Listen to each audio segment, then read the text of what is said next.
Assalamualaikum warahmatullahi wabarakatuh. Perkenalkan, nama saya Amalia Khairun Nafi. Saya dari Prodi Ilmu Al-Quran dan Tafsir kelas IAT B. Di sini saya akan mereview jurnal. Ada 7 materi dari mata kuliah kajian sanad. Berikut artikel yang pertama yang berjudul Sejarah dan Kedudukan Sanad dalam Hadis.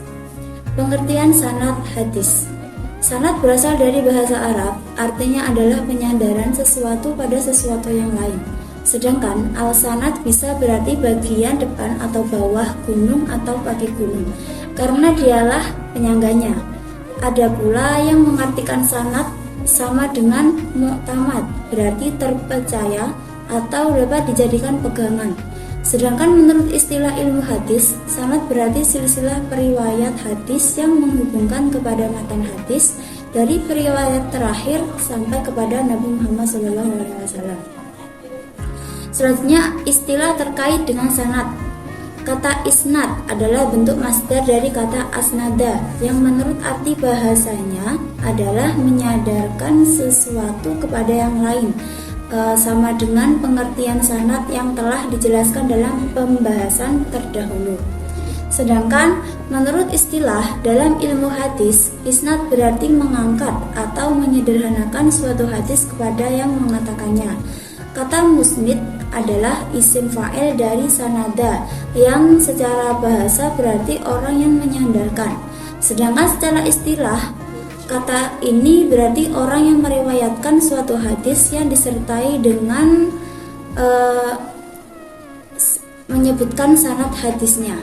Kata musnad adalah isim maf'ul yang terbentuk dari kata sanada yang mempunyai arti secara lughawi yaitu sesuatu yang dinisbatkan atau disandarkan. Menurut istilah ilmu hadis, musnad mempunyai 3 pengertian. Yang pertama, kata musnad berarti kitab hadis yang di dalamnya berisi koleksi hadis-hadis yang diriwayatkan oleh sahabat yang lain dalam bab yang lain pula. Kata musnad juga berarti hadis-hadis yang disebutkan seluruh sanad dan bersambung sampai kepada Nabi. Para ulama hadis juga menggunakan musnad dalam arti sanad. Ini dapat dipahami karena musnad merupakan masdar dari sanad. Selanjutnya ada sejarah sanad. Sistem yang membedakan periwayatan sanad dalam Islam dengan sebelum Islam adalah ancaman Nabi yang sangat berat terhadap orang-orang yang berdusta atas nama Nabi, sehingga menjadikan para sahabat dalam meriwayatkan hadis Nabi sangat hati-hati. Berbekal dengan budaya yang sudah ada dan sikap mental yang dibangun oleh Nabi SAW, Nabi bercampur dengan mereka itu di masjid, di pasar, dalam perjalanan dan perhentian.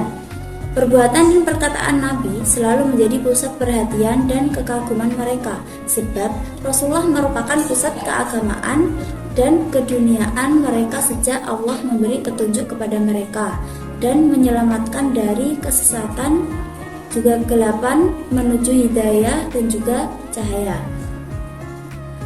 Pada masa Nabi, penggunaan sanad itu masih sederhana, namun menjelang akhir abad 1 Hijriah telah berkembang hingga Syu'bah bin Al-Hajjaj selalu memperhatikan apa yang diucapkan gurunya, yaitu Abu Qatadah yang wafat tahun 177 Hijriah. Apabila dalam meriwayatkan hadis Qatadah mengatakan haddatsana, maka Syu'bah mencatat hadisnya. Apabila Qatadah berkata qala atau yang bermakna dia berkata, maka Syu'bah diam dan tidak mencatatnya. Hal ini dilakukan karena setelah hati-hati dalam menerima riwayat hadis itu. Penggunaan sanad dalam periwayatan hadis menjadi penting karena hadis adalah salah satu sumber ajaran Islam yang tentu keasliannya harus dijaga, antara lain dengan menjaga kevalitan sanad itu sendiri. Selanjutnya ada kedudukan dan unsur-unsur sanad dalam hadis. Kedudukan sanad para sahabat Nabi SAW tidak pernah saling meragukan sesudah wafat beliau. Begitu pula para tabi'in tidak pernah ragu dalam menerima hadis. Tetapi keadaan berubah dengan adanya fitnah atau kebohongan yang sudah menyebar, maka para tabi'in mulailah menuntut adanya isnad. Abu al-Aliyah mengatakan, dulu kami mendengar hadis dari sahabat sehingga kami tidak merasa puas sebelum kami pergi menemui mereka, sehingga kita mendengarkannya secara langsung dari mereka. Sanad adalah sesuatu yang bersifat eksternal atau di luar matan hadis. Berita tentang cara yang menyambungkan antara kita dengan matan hadis, maka sudah barang tentu keberadaannya sangat penting. Dengan demikian, mustahil mendapatkan hadis tanpa melalui sanad. Bahkan, sebagian ulama berpendapat bahwa sanad hadis merupakan bagian dari agama. Unsur-unsur sanad itu sendiri ada tiga unsur penting dalam sanad hadis yang harus dijaga kevalidannya, yaitu yang pertama, rijalul sanad adalah perawi-perawi yang ada dalam sanad dari yang pertama sampai dengan yang terakhir. Kelayakan seorang perawi dalam periwayatan hadis ini didasarkan pada dua standar, yaitu segi kualitas pribadi dan moralnya serta kapasitas intelektual. Dari sisi kepribadian dan kualitas moralnya, seorang periwayat hadis yang dipercaya harus dimiliki kualitas yang adil, yang menurut jumhur ulama, hadis adalah seorang yang memenuhi syarat-syarat sebagai berikut. Yang pertama, Islam. Yang kedua, balik. Ketiga, berakal. Yang keempat, memelihara muru'ah. Yang kelima, tidak berbuat dosa besar, misalnya syirik. Yang keenam, tidak berbuat dosa kecil. Yang ketujuh, mengetahui hal-hal yang dapat merusak muru'ah. Sedangkan parameter atas kapasitas intelektualnya atau dobit tidak ada batasan dari para ulama hadis kecuali dari batasan umum yang bersifat kualitatif seperti kuat hafalannya, dapat menyampaikan hadis tersebut sesuai apa yang diterimanya, serta memahami maksud hadis yang sedang diriwayatkan dengan baik. Yang kedua ada ittisal arwat atau silsilah sanad. Dalam analisis rijalul sanad pada kajian al-jarhu wa ta'dil, pembahasan ini ditempatkan dalam suatu pembahasan yang sangat penting. Yang dimaksudkan dengan bersambungnya sanad adalah tidak terputusnya mata rantai periwayat dari Rasulullah SAW sampai kepada mukharrij, juga disebut sebagai yang mengeluarkan atau penghimpun riwayat hadis dalam sebuah kitab hadis. Setiap perawi telah mengambil hadis secara langsung dari gurunya, mulai dari permulaan sampai akhir sanad. Hanya yang menjadi perbedaan di antara para ulama hadis adalah jenis persambungan itu. Apakah persambungan dalam setiap perawi pernah bertemu dengan perawi terdekat, atau bersambung karena adanya kesezamanan? Unsur ini untuk mengetahui kevalidan sanad harus menganalisis biografi periwayat hadis yang ditelitinya berdasarkan kesejarahannya, termasuk hubungannya antara dua perawi yang berdekatan itu. Yang ketiga adalah tahammud wal ada.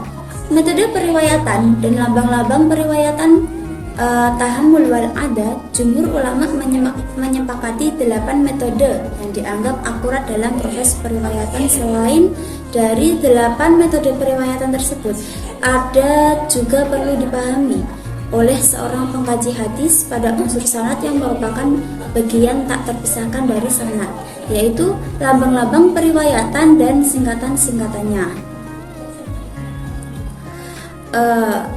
Untuk materi yang kedua, ya, dengan judul kajian matan dan sanad hadis dalam metode historis. Yang pertama ada penelitian sanad. Dalam hal ini terdapat kegiatan penelitian sanad, yakni setelah kegiatan takhrij dilakukan, maka seluruh sanad hadis dicatat dan dihimpun untuk dilakukan iktibar. Artinya peninjauan terhadap berbagai hal dengan maksud untuk mengetahui sesuatu yang sejenis dengan menyertakan sanad-sanad yang lain untuk suatu hadis tertentu akan dapat diketahui apakah ada periwayatnya yang adil atau tidak ada untuk bagian sanad hadis tersebut. Menurut Dr. Mahmud Al-Tohani, untuk mempelajari sanad hadis berarti menuntut adanya 5 syarat agar dapat dinilai derajat suatu hadis. Dari 5 syarat tersebut, yang pertama yaitu mencari biografi perawi. Para ahli hadis telah berhasil menyusun kitab-kitab tentang biografi perawi dalam berbagai macam susunan yang memuat perawi secara umum. Biografi perawi thiqah atau perawi dhaif dan sesamanya menjadi sebuah keharusan bagi orang yang hendak mengetahui biografi salah satu perawi.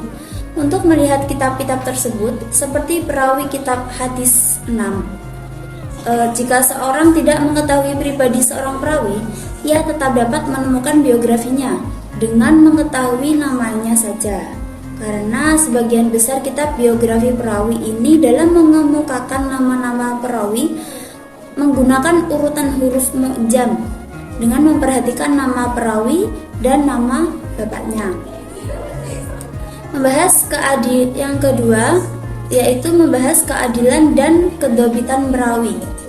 Tahap kedua dalam mempelajari sanad hadis adalah meneliti keadilan dan kedobitan perawi dengan cara membaca dan mempelajari pendapat para ahli jarhu dan ta'dil yang terdapat di tengah-tengah biografi setiap perawi. Syarat yang ketiga yaitu membahas kemuttasilan sanad atau sanad yang bersambung. Dan syarat yang keempat yaitu membahas syadz dan ilat hadis. Kemudian syarat yang kelima yaitu membahas syadz dan ilat hadis adalah perbuatan yang sangat sulit dibandingkan membahas keadilan dan kedobitan perawi serta kemuttasilan sanad. Mengetahui ada tidaknya kesesuaian antara beberapa sanad hadis dan menjelaskan ada tidaknya syadz dan ilat hadis hanya dapat dilakukan oleh orang yang menguasai atau menghafal banyak sanad dan matan hadis. Ilat hadis dapat dijelaskan dengan cara menghimpun semua sanad dan memperhatikan perbedaan perawi hadis. Dapat diketahui bahwa kegiatan penelitian sanad ditempuh melalui jalur seluruh sanad. Dalam hari ini harus jelas sehingga dapat dibedakan antara jalur sanad yang satu dengan jalur sanad yang lainnya. Dan nama-nama periwayat yang dicantumkan harus dicermati sehingga tidak mengalami kesulitan tatkala dilakukan penelitian melalui kitab-kitab rijal. Selanjutnya ada melihat metode periwayatan yang digunakan oleh masing-masing periwayat. Lanjut, ada penelitian matan. Secara umum, ada 3 langkah metodologis kegiatan penelitian matan hadis, yaitu yang pertama meneliti matan dengan melihat kualitas sanadnya. Bagi ulama hadis, baik sanad ataupun matan sama pentingnya. Hanya saja penelitian matan mempunyai arti apabila sanad hadis yang bersangkutan telah jelas dan memenuhi syarat. Tanpa adanya sanad, maka suatu matan tidak dapat dinyatakan sebagai berasal dari Rasulullah SAW. Ulama hadis menganggap penting penelitian matan untuk dilakukan setelah sanad bagi matan itu telah diketahui kualitasnya. Dalam hal ini, kualitas sahih atau minimal tidak termasuk berat kedhaifannya. Matan dan sanad yang sangat dhaif tidak perlu diteliti, sebab hasilnya tidak akan memberi manfaat bagi kehujahan hadis yang bersangkutan. Selanjutnya ada meneliti susunan matan semakna. Terjadi perbedaan lafadz menurut ulama hadis. Perbedaan lafadz yang tidak mengakibatkan perbedaan makna, asalkan sanadnya sama-sama sahih, maka hal itu dapat ditoleransi. Cukup banyak matan hadis yang semakna dengan sanad yang sama-sama sahihnya, tersusun dengan lafadz yang berbeda. Contoh hadis tentang niat yang diakhirkan oleh Bukhari, Muslim, Abu Dawud, Tirmizi, Nasa'i, Ibnu Majah, dan Ahmad bin Hanbal. Akibat terjadinya perbedaan lafadz menggunakan metode muqaranah atau metode perbandingan. Dalam hal ini, metode muqaranah tidak hanya ditujukan pada lafadz-lafadz matan saja, tapi juga pada masing-masing sanadnya. Dengan menempuh metode muqaranah, maka nanti diketahui apakah terjadi perbedaan lafadz pada matan yang masih dapat ditoleransi atau tidak. Metode ini sebagai upaya lebih mencermati susunan matan yang lebih dapat dipertanggungjawabkan keasliannya. Selanjutnya, meneliti kandungan matan. Kandungan matan yang sejalan untuk mengetahui ada atau tidak adanya matan lain yang memiliki topik masalah yang sama. Perlu dilakukan takhrijul hadis bil maudhu'. Apabila ternyata ada matan lain yang bertopik sama, maka matan itu perlu diteliti sanadnya. Jika sanadnya memenuhi syarat, maka kegiatan muqaranah perlu dilakukan. Lanjut, ada membandingkan kandungan matan yang tidak sejalan. Dalam hal ini, jika sejumlah hadis Nabi yang tidak tampak sejalan atau tampak bertentangan dengan hadis lain atau ayat Al-Quran, maka pasti ada yang melatar belakanginya. Dalam hal ini, digunakan pendekatan-pendekatan yang sah dan tepat sesuai dengan tuntutan kandungan matan yang bersangkutan. Lanjut, menyimpulkan hasil penelitian. Setelah langkah-langkah di atas ditempuh, maka langkah terakhir dalam penelitian matan ialah menyimpulkan hasil penelitian matan. Karena kualitas matan hanya dikenal dua macam saja, yakni sahih dan dhaif, maka kesimpulan penelitian matan akan berkisar pada dua macam kemungkinan tersebut. Dalam penelitian matan hadis terdapat beberapa hal, yaitu sebagai berikut. Yang pertama, jika matan hadis terdapat tanda-tanda kepalsuan seperti lemah lafadznya, rusak maknanya, atau bertentangan dengan teks Al-Quran yang sahih atau sebagainya, maka yang tepat untuk mengetahui sumbernya ialah melihat kitab-kitab al-maudhu'at atau bisa disebut dengan kitab-kitab tentang hadis maudhu'. Dengan kitab-kitab ini dapat diketahui hadis yang mempunyai sifat-sifat tersebut di atas, semisal takhrijnya, bahasan, dan penjelasan tentang orang yang memalsukannya. Yang kedua, jika matan itu termasuk hadis qudsi, maka sumber yang tepat untuk mencarinya adalah kitab-kitab yang khusus menghimpun hadis qudsi, karena di dalamnya disebutkan perawinya secara lengkap. Di antara kitab-kitab tersebut adalah Misyakatul Anwar fi Marwiyah Anillahi Subhanahu wa Ta'ala minal Akhbar, karya Muhyiddin Muhammad bin Ali bin Arabi Al-Khatimi Al-Andalusi, yang menghimpun 101 hadis lengkap dengan sanadnya. Ada juga Al-Tofus Saniyah bil Al-Hadisi Qudisiyah, karya Syekh Rauf Al-Munawi. Dalam kaitannya dengan hal di atas, maka menurut jumhur ulama hadis bahwa tanda-tanda matan hadis yang palsu adalah susunan bahasanya rancu, kandungan pernyataannya bertentangan dengan akal sehat dan sangat sulit ditafsirkan secara rasional. Kandungan penyataan bertentangan dengan tujuan pokok ajaran Islam, misalnya berisi ajaran untuk berbuat maksiat. Ada juga cirinya, yaitu kandungan pernyataan bertentangan dengan sunatullah atau hukum alam. Ada juga kandungan pernyataan bertentangan dengan fakta sejarah. Kandungan pernyataan bertentangan dengan petunjuk Al-Quran ataupun hadis mutawatir yang telah mengandung petunjuk secara pasti. Ada juga kandungan pernyataannya berada di luar kewajiban diukur dari petunjuk umum ajaran Islam. Selanjutnya, perkembangan dan pengaruh terhadap klasifikasi hadis. Perkembangan dan pengaruh sanad terhadap klasifikasi hadis. Pada gejala umum dapat diklasifikasi bahwa sanad pada tingkat sahabat jumlahnya lebih sedikit dibandingkan pada tingkat tabi'in, dan pada tingkat tabi'in lebih sedikit lebih sedikit dibandingkan pada tingkat tabi'in dibandingkan dengan tingkat tabi'in dan seterusnya sampai pada tingkat jumlah yang cukup banyak. Lanjut ke materi yang ketiga, yaitu dengan judul eksistensi sanad dalam hadis. Awal penggunaan sanad dalam hadis. Tradisi sanad dalam Islam telah ada sejak zaman Rasul, seperti digambarkan di atas, ketika seorang sahabat mengajarkan atau menyampaikan sebuah hadis kepada sahabat lainnya. Selalu disebutkan dari siapa hadis itu dipelajarinya sampai kepada Rasul sendiri. Sahabat menjelaskan apakah dia menerima langsung atau tidak lengkap dengan cara penerimaannya. Menurut Imam Suyuti, karena tingginya perhatian sahabat terhadap sanad, pernah seorang sahabat meriwayatkan hadis dari tabi'in karena tabi'in tersebut telah menerima suatu hadis dari sahabat lain yang mendengarkannya langsung dari Nabi.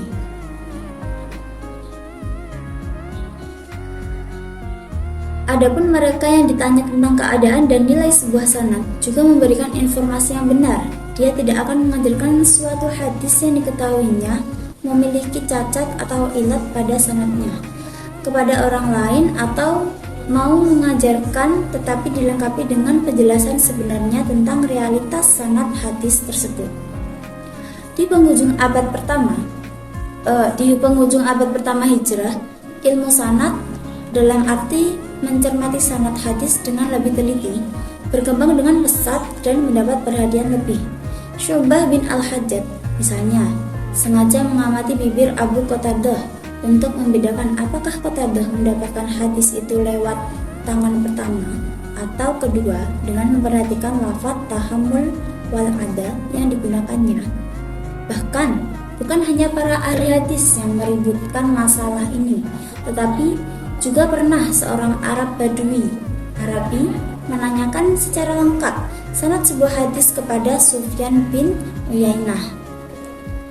Lanjut, beberapa usaha dalam studi sanad. Para ulama ahli hadis telah melakukan upaya yang relatif maksimal dalam mengkoreksi dan mengkritik setiap ungkapan yang dikatakan sebagai hadis Nabi, baik dari segi sanad ataupun matan. Semua itu mereka lakukan dengan penuh keberanian, keikhlasan, dan juga tanggung jawab. Muhadisin abad kedua Hijrah sangat selektif dalam menerima hadis. Di antaranya Abu Ishaq Al-Sa'bi yang wafat pada tahun 126 Hijriah atau 742 Masehi, Ibnu Syibah Al-Zuhri, Hisham bin Urwah, dan Al-Amasi. Mereka selalu kritis dalam memandang sanad hadis. Apakah ittisal atau bersambung sampai kepada Nabi dan di dalamnya terdapat orang-orang yang berkompeten? Muhadisin menganalisis sanad, di antaranya dengan cara membandingkan beragam versi sanad sehingga menghasilkan kesimpulan yang tepat. Apakah sanad hadis yang bersangkutan dapat diterima atau tidak? Mereka menyusun kaidah penelitian sanad yang bisa dibuktikan keilmiahannya, membuat klasifikasi sanad dari segi diterima atau ditolaknya, dan membuat istilah-istilah khusus untuk memudahkan dalam upaya identifikasi sanad. Ulama hadis juga mengelompokkan para periwayat menjadi ahlu sunnah atau orang yang riwayatnya dapat diterima, dan ahlul al-bidah atau bisa disebut dengan orang yang secara umum riwayatnya harus ditolak.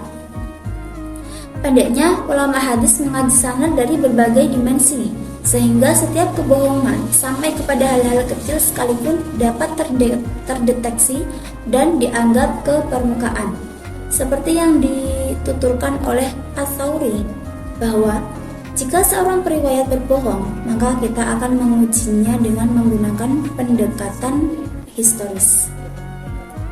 Maksudnya, jika seorang periwayat mengatakan bahwa dia berguru kepada seorang dan menerima hadis darinya, maka hal itu harus dibuktikan dengan hasil kajian sejarah otentik.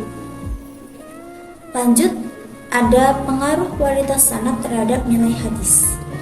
Sanad menjadikan ukuran yang sangat menentukan dalam menerima dan menolak sebuah hadis. Hadis tersebut akan diterima jika rijalnya adalah orang-orang yang thiqah. Secara logika, lemahnya sanad suatu hadis belumlah menjadikan hadis tersebut secara absolut tidak berasal dari Rasulullah. Hanya saja, sanad yang tidak sahih dari sebuah hadis tidak dapat memberikan bukti yang meyakinkan bahwa hadis itu memang benar-benar berasal dari Rasul. Karena pada dasarnya hadis merupakan salah satu dasar yang pokok dari ajaran Islam, maka dia mesti steril dari segala macam bentuk keraguan, termasuk ketidakyakinan seperti ini. Jadi hadis yang sanadnya tidak sahih ditolak karena dia diragukan berasal dari Rasul. Dengan demikian, sanad hadis yang dapat diterima itu adalah yang muttasil atau bersambung, bukanlah sanad yang tergolong sebagai munqati atau terputus atau adanya mata rantai yang hilang dengan segala ragamnya. Sanad hadis yang diterima harus terdiri atas orang-orang yang benar-benar terbukti keamanahannya dan ketangguhan intelektualnya, atau bisa disebut dengan al-ad wa al-dobat atau fiqh. Mereka bukanlah orang-orang yang majhul atau tidak jelas dan matruk atau ditinggalkan. Lanjut, ada materi yang keempat dengan judul i'tibar sanad dalam hadis. Yang pertama adalah definisi. Menurut bahasa, al-i'tibar merupakan masdar dari kata i'tabaro, sedang makna i'tibar adalah memperhatikan atau meninjau suatu perkara untuk mengetahui sesuatu jenis lainnya. Al-i'tibar adalah penelusuran jalan-jalan hadis yang hanya diriwayatkan oleh seorang rawi untuk mengetahui apakah ada rawi yang bersamanya atau bersyarikah atau tidak. Menurut istilah ilmu hadis, al-i'tibar berarti menyertakan sanad-sanad yang lain untuk suatu hadis tertentu, yang hadis itu pada bagian sanadnya tampak hanya terdapat seorang periwayat saja. Dengan menyertakan sanad-sanad yang lain tersebut, akan dapat diketahui bahwa ada periwayat yang lain ataukah tidak ada untuk bagian sanad dari sanad hadis yang dimaksud. Jadi, i'tibar adalah metode untuk mendapatkan informasi mengenai kualitas hadis dan literatur hadis. I'tibar terbagi menjadi 3. Yang pertama yaitu i'tibar diwan, yang berarti mendapatkan informasi kualitas hadis dari kitab-kitab yang asli, yaitu musannaf, musnad, sunan, dan sahih. Contoh seperti kitab Sahih Bukhari, Sahih Muslim, atau Sunan Abu Dawud. Yang kedua ada i'tibar syarah, yang berarti mendapatkan informasi kualitas hadis dari kitab-kitab syarah, yaitu kitab-kitab kutipan hadis seperti Bulughul Maram, Nail al-Autar, Lu'lu' wal Marjan, atau Riyadhatus Shalihin. Yang ketiga ada i'tibar fan, yang artinya mendapatkan informasi kualitas hadis dengan menelan kitab-kitab fan tertentu seperti fan tafsir, fikih tauhid, tasawuf, dan akhlak yang memuat dan menggunakan hadis sebagai pembahasannya. Lanjut, untuk yang C, syahid. Menurut bahasa, syahid berarti orang yang menyaksikan. Menurut istilah hadis, adalah suatu hadis yang matanya mencocoki matan hadis lain yang diriwayatkan dari jalur sahabat. Mahmud Tohari mendefinisikan sebagai berikut. Syahid adalah hadis yang sama-sama dalam periwayatannya periwayat hadis dari jalur lain, baik pada lafal dan maknanya ataupun pada makna saja, dengan catatan berbeda sahabat Nabi atau yang meriwayatkannya yang lain. Dalam istilah ilmu hadis, syahid biasa diberi kata jamak dengan syawahid, yang artinya periwayat yang berstatus pendukung yang berkedudukan sebagai dan untuk sahabat Nabi, atau perawi yang berstatus pendukung yang berkedudukan sebagai sahabat dan untuk sahabat Nabi. Menurut ulama hadis yang lain, hadis syahid adalah hadis yang perawinya sesuai dengan perawi hadis dari sahabat yang berbeda dengan menggunakan matan yang menyerupainya dalam hal lafaz dan maknanya secara keseluruhan atau dalam maknanya saja. Dari pengertian atau definisi hadis syahid di atas, maka dapat disimpulkan bahwa hadis syahid terbagi menjadi 2. Yang pertama adalah syahid lafzi. Hadis syahid lafzi adalah hadis yang menguatkan matan hadis lain secara lafaz. Contoh, Malik mengkabarkan kepada saya dari Abdullah ibnu Dinar dari Ibnu Umar bahwa Rasulullah SAW bersabda, 1 bulan adalah 29 hari. Kalian jangan berpuasa sehingga kalian melihat hilal, dan kalian jangan berbuka sehingga kalian melihatnya pula. Maka jika tidak jelas kepada kalian semua, maka sempurnakanlah hitungan bulan kepada 30. Hadis riwayat Asy-Syafi'i. Hadis ini menurut ulama hadis dikelompokkan ke dalam hadis gharib karena Malikiyah karena Malikiyah sendiri meriwayatkan hadis tersebut dengan menggunakan lafaz fa'in wa ma alaikum faqdarullah. Yang kedua ada syahid maknawi. Hadis syahid maknawi adalah hadis yang menguatkan matan hadis lain dari segi maknanya saja. Adam bercerita kepada saya, Syubah bercerita kepada saya, Muhammad ibn Ziyad bercerita kepada saya, berkata, iya, saya mendengar Abu Hurairah radhiyallahu anhu berkata, Nabi Muhammad SAW bersabda, atau iya Abu Hurairah berkata, Abu Al-Qasim SAW bersabda, berpuasalah kalian semua karena melihatnya hilal, dan berbukalah kalian semua karena melihatnya. Lalu jika hilal tertutup kepada kalian semua, maka sempurnakanlah hitungan bulan Sya'ban itu ke 30. Hadis riwayat Al-Bukhari. Matan hadis ini menguatkan matan hadis yang diriwayatkan oleh Imam Asy-Syafi'i di atas dari segi maknanya. Karena kedua matan hadis tersebut mempunyai pengertian yang sama, sehingga hadis ini disebut dengan hadis syahid maknawi. Selanjutnya ada muqtadi dan mutaba'ah. Mutabi dan mutaba'ah. Menurut bahasa, al-mutabi dalam isim fa'il dari kata taba'a yang berarti wafaqo, bermakna sesuai atau cocok. Mahmud Tohan mendefinisikan sebagai berikut. Sedangkan yang dimaksud dengan mutabi, jamaknya tawabi, adalah perawi yang berstatus pendukung pada perawi yang bukan sahabat Nabi. Mutaba'ah menurut bahasa masdar dari taba'a. Menurut istilah yaitu berkongsi seorang perawi dengan lainnya pada periwayatan hadis. Mutaba'ah terbagi menjadi dua, yaitu yang pertama ada mutaba'ah tamah, yaitu yang sama-sama perawi dalam periwayatan hadis didapati dari awal sanad. Maksudnya adalah hadis yang matanya ada kesamaan secara lafadz atau makna dengan hadis lain atau hadis gharib, dan sanadnya pun sama mulai dari awal sampai akhir. Sanad hadis yang diriwayatkan oleh Al-Bukhari ini mempunyai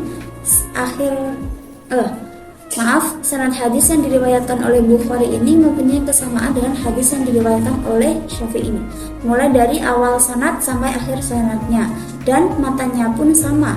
Oleh karena itu, hadis ini disebut dengan hadis al-tabi' al-tam. Yang kedua ada mutaba'ah al-qasirah, yaitu yang sama-sama perawi dalam periwayatan hadis didapati pada pertengahan sanad. Sanad sahabat dari hadis ini sama dengan sanad yang diriwayatkan oleh Imam Asy-Syafi'i di atas, yaitu Ibnu Umar. Namun dari awal sanadnya tidak ada kesamaan. Karena itu hadis ini disebut dengan hadis at-tabi' qasir. Lanjut materi yang kelima dengan judul kritik sanad hadis, telaah metodologis. Metode kritik sanad hadis. Yang pertama ada kriteria kesahihan sanad. Pada masa-masa awal Islam, kaum muslimin sahabat tidak selalu mempertanyakan sanad hadis. Kondisi ini dikarenakan adanya sikap saling mempercayai dan tidak ada kedustaan di antara mereka. Karena itu tidak heran jika terkadang mereka mengisnadkan hadis yang diriwayatkan dan terkadang tidak melakukannya. Tetapi pasca terbunuhnya Khalifah Utsman dan disusul dengan munculnya kelompok-kelompok politik serta pendustaan yang mengatasnamakan Rasulullah, maka para sahabat pun bersikap ketat dalam mengisnadkan hadis dari para perawi. Mereka mengharuskan adanya sanad dalam setiap periwayatan dan melaksanakannya secara sempurna. Kaidah kesahihan sanad hadis merupakan bagian dari kaidah kesahihan hadis yang digunakan ulama dalam mensyaratkan penerimaan suatu hadis. Benih-benih kesahihan sendiri telah muncul pada zaman Nabi SAW dan sahabat, Imam Asy-Syafi'i, Al-Bukhari dan Muslim serta yang lainnya dari periode mutaqaddimin telah memperjelas benih-benih itu dan menerapkannya pada hadis-hadis yang mereka teliti dan riwayatkan.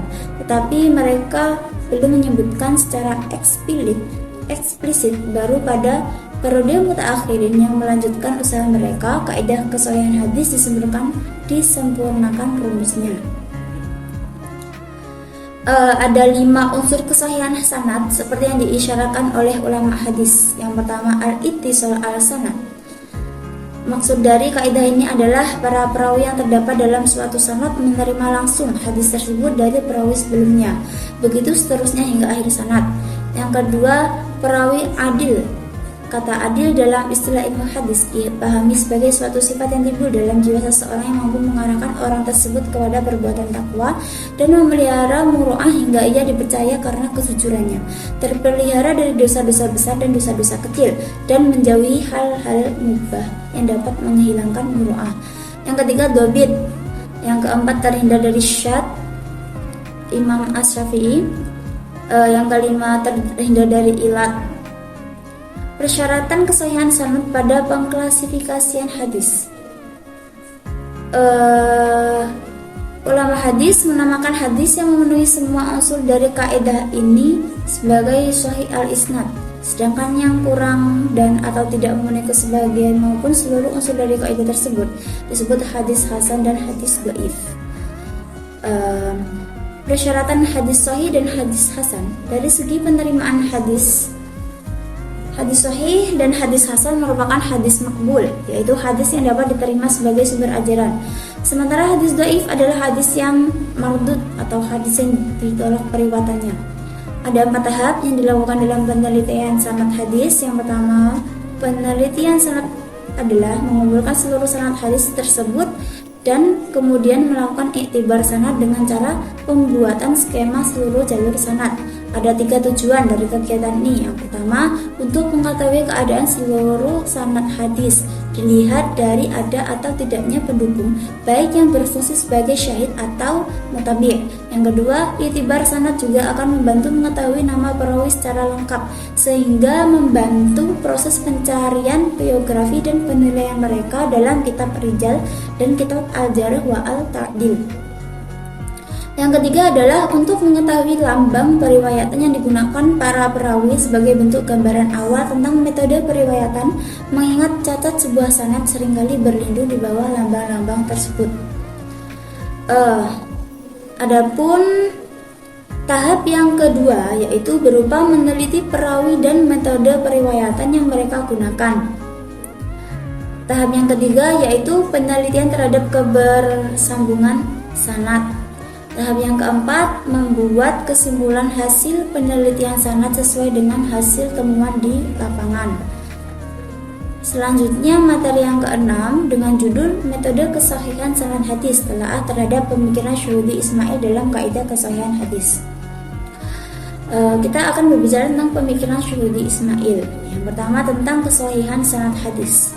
Syuhudi Ismail adalah seorang ulama dan intelektual yang berpengaruh di Indonesia dalam bidang hadis dan ulumul hadis. Beliau mendalami ilmu hadis yang jarang digeluti oleh orang lain di Indonesia, sehingga menjadi ahli hadis yang diakui. Syuhudi menulis buku tentang metodologi penelitian hadis yang mencakup 2 aspek utama. Yang pertama sanad, yang kedua adalah matan. Ia menekankan pentingnya sanad dalam memastikan keabsahan hadis.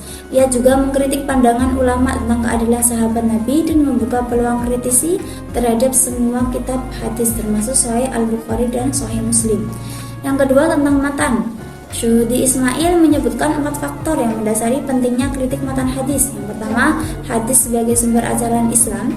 Yang kedua, tidak seluruh hadis tertulis pada zaman Nabi. Yang ketiga, munculnya pemalsuan hadis. Dan yang keempat adalah proses penghimpunan hadis. Ia menguraikan langkah-langkah sistematis untuk penelitian matan hadis, yaitu meneliti kualitas sanad, susunan lafadz yang semakna, kandungan matan, dan menyimpulkan hasil penelitian. Syuhudi berpendapat bahwa meskipun sanad sahih, matan juga bisa dhaif karena kesalahan dalam penelitian atau periwayatan makna yang salah. Ia bersikap tekstual terhadap hadis terkait akidah, ibadah halal dan juga haram, dan kontekstual terhadap hadis tentang masalah sosial. Metode yang digunakan adalah tematik atau syarah al-mawdu'i dengan pendekatan holistik, terpadu dan menyeluruh. Lanjut, ada profil buku kaidah kesahihan sanad hadis. Buku kaidah kesahihan sanad hadis yaitu telaah kritis dan tinjauan dengan pendekatan ilmu sejarah, yang mana membahas dan meneliti kaidah kesahihan sanad secara kritis, ditinjau dari pendekatan ilmu sejarah, dan juga penelitiannya yang telah berhasil membuktikan bahwa kaidah kesahihan sanad hadis dalam batas tertentu dapat juga dipakai untuk meneliti sumber sejarah. Syuuti mengatakan bahwa tujuan utama kaidah kesahihan sanad hadis diciptakan untuk meneliti dan menetapkan sahih tidaknya suatu sanad hadis. Unsur-unsur yang terkandung dalam kaidah tersebut ditetapkan berdasarkan dasar tertentu. Selanjutnya ada metode penyusunan buku.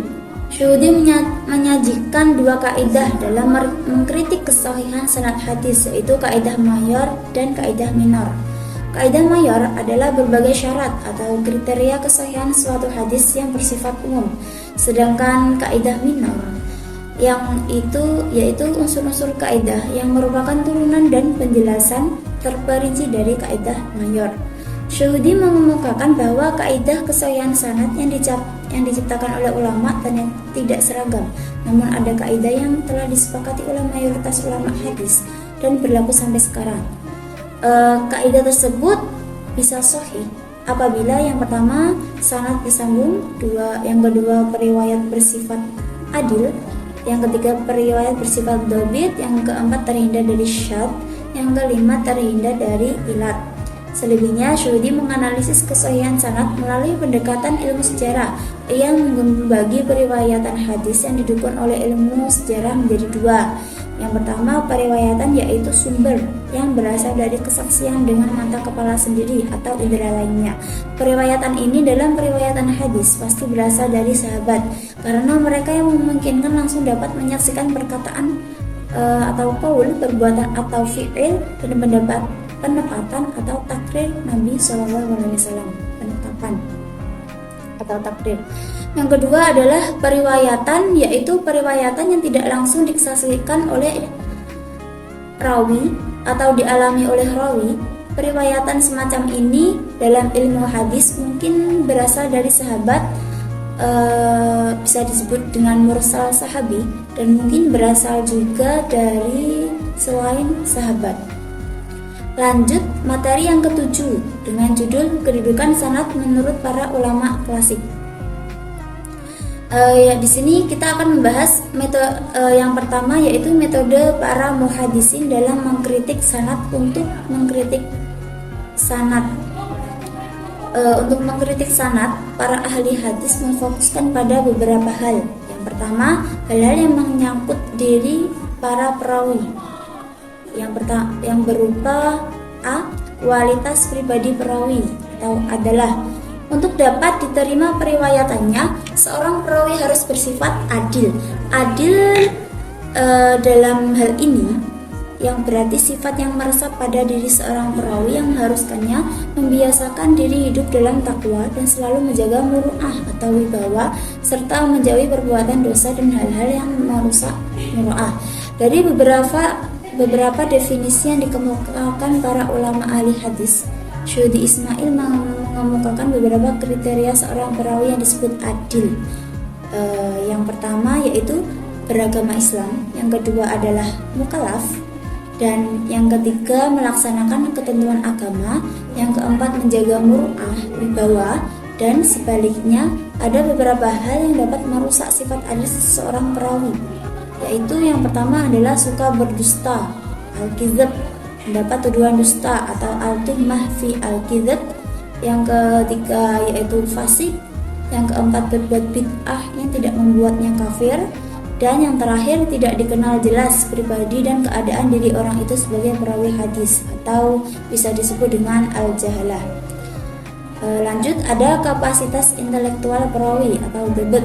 Yang dimaksud dabat di sini adalah seorang perawi yang hafal dengan sempurna hadis yang diterimanya, kemudian mampu memahami hadis yang dihafalnya itu, serta mampu menyampaikan hadis tersebut dengan baik kepada orang lain.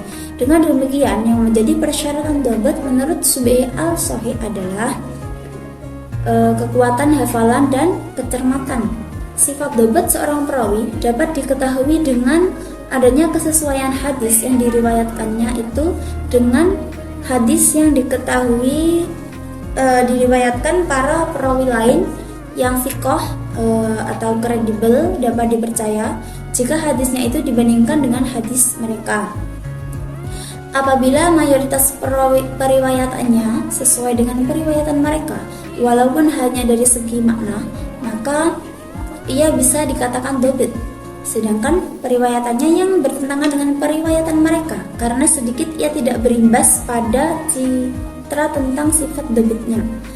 Akan tetapi, jika dua hal yang menyangkut sanadnya itu sendiri. Lanjut, ada hal-hal yang menyangkut sanad. Yang pertama, ketersambungan dan keterputusan sanad, atau bisa disebut dengan ittisal al-sanad wa inqita'uhu. Di antara syarat suatu hadis agar dapat diterima selain perawinya harus adil dan dobit adalah sanadnya harus bersambung. Yang kedua, ada syuzus sanad. Kegiatan penelitian sanad dinyatakan masih belum selesai bila penelitian tentang kemungkinan adanya syuzus dan ilah belum dilaksanakan dengan cermat.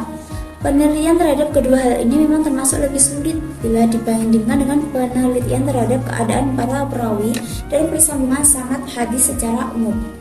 Ada 3 definisi terkenal tentang hadis syadz yang dikemukakan oleh para ulama, yaitu yang pertama, definisi yang dikemukakan oleh Imam Syafi'i.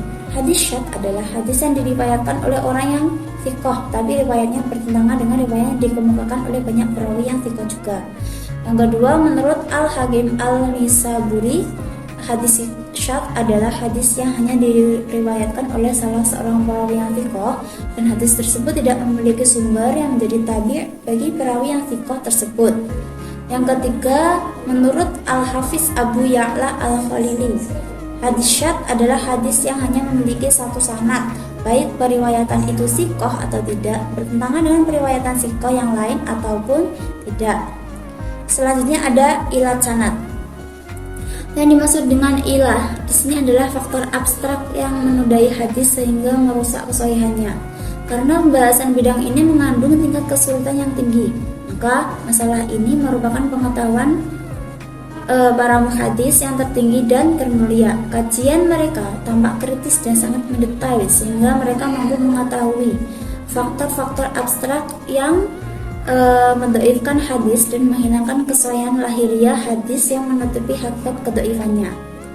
Menurut para ulama, ilat hadis pada umumnya dapat dikemukakan pada beberapa hal. Yang pertama, sanad yang tampak muttasil dan marfu', tetapi kenyataannya mauquf walaupun sanadnya dalam keadaan muttasil atau bersambung.